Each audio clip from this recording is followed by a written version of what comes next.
TTD మాజీ AVSO Satish Kumar మృతిని హత్యగా నిర్ధారిస్తూ case నమోదైంది. అనంతపురం జిల్లా గుత్తి జీఆర్పీఎస్లో ఎఫ్ఐఆర్ 75/2025గా పోలీసులు నమోదు చేశారు. మృతిని బంధువుల ఫిర్యాదుతో కేసు నమోదు చేసినట్లు జీఆర్పీ పోలీసులు తెలిపారు.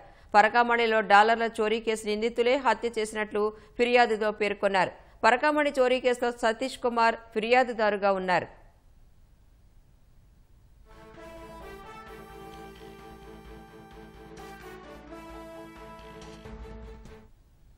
తాజా సమాచారం మా ప్రతినిధి లక్ష్మీప్రసాద్ అడిగి తెలుసుకుందాం. లక్ష్మీప్రసాద్, ఈ ఎఫ్ఐఆర్ లో వివరాలు ఏంటి?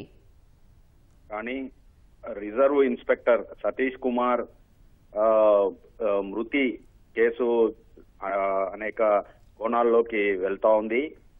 దీనికి సంబంధించి అంటే పరకామణిలో విదేశీ డాలర్లు దొంగిలించిన కేసులో నిందితులపై ఈ సతీష్ కుమార్ అక్కడ ఏవీఎస్ఓగా అక్కడ విధులు నిర్వహిస్తున్న సమయంలో నిందితులపై ఫిర్యాదు చేశారు. ఈ ఫిర్యాదుదారే మళ్ళీ ఇప్పుడు శవంగా కనిపించడంపై పలు అనుమానాలు వస్తున్నాయి.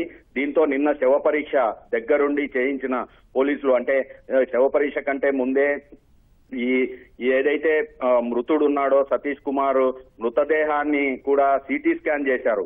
అంటే ఎక్కడెక్కడ గాయాలున్నాయి, ఎలాంటి గాయాలున్నాయి అనేది క్షుణ్ణంగా పోలీసులు దగ్గరుండి ఫోరెన్సిక్ వైద్యులతో కలిసి సిటీ స్కాన్ ను పరిశీలించడం జరిగింది. అనంతరం శవ పరీక్షలో వచ్చిన ఆధారాలను బట్టి ఇది హత్యగా నిర్ధారించి గుత్తి జీఆర్పీ పోలీస్ స్టేషన్ లో కేసు నమోదు చేశారు. హత్య కేసుగా నమోదు చేశారు. ఈ కేసులో ప్రధానంగా ఏదైతే పరకామణిలో నిందితులుగా ఉన్నారో, పరకామణి కేసులో నిందితులుగా ఉన్నారో వారే ఈ హత్య చేసింటారన్న కోణంలో పోలీసులు దర్యాప్తు ప్రారంభించారు.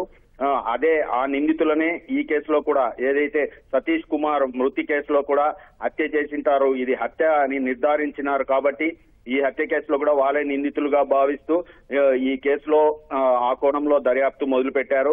మొత్తం మీద అంటే 12 బృందాలను సిఐడి, జీఆర్పీ, శాంతి భద్రతల విభాగం, ఈ 3 విభాగాల నుంచి పోలీసులు 12 బృందాలుగా ఏర్పాటయ్యి ఈ కేసును నిన్న సాయంత్రం నుంచే రంగంలోకి దిగిన ఈ బృందాలు ఈ కేసును లోతుల్లోకి వెళ్లి అసలు ఎక్కడ గుంతకల్లులో ఈ సతీష్ కుమార్ రైలు ఎక్కినప్పటి నుంచి తర్వాత ఈ సంఘటన జరిగినంత వరకు ఎక్కడ ఏమి జరిగింది అన్న కోణాల్లో పూర్తి స్థాయిలో ఈ దర్యాప్తు మొదలు పెడుతున్నారు. అదేవిధంగా నిన్న ఉదయం నుంచి ఎవరెవరు ఫోన్ కాంటాక్ట్ లో ఉన్నారు ఏంటి అన్న విషయాలను కూడా నిగ్గుదేల్చే పనిలో ఈ 3 బృందాలు దర్యాప్తు ప్రారంభించాయి. సతీష్ కుమార్ మృతదేహం వద్ద ఆయన మొబైల్ ఫోన్ దొరికింది. ఆ మొబైల్ ఫోన్ ను కూడా అమరావతిలోని ఫోరెన్సిక్ ల్యాబ్ కు పంపించడం జరిగింది. ఆ డేటా కూడా ఇవాళ సాయంత్రానికి కానీ రేపు ఉదయం కానీ మొబైల్లో ఉన్న డేటా మొత్తము పోలీసులకు అందే అవకాశం ఉంది.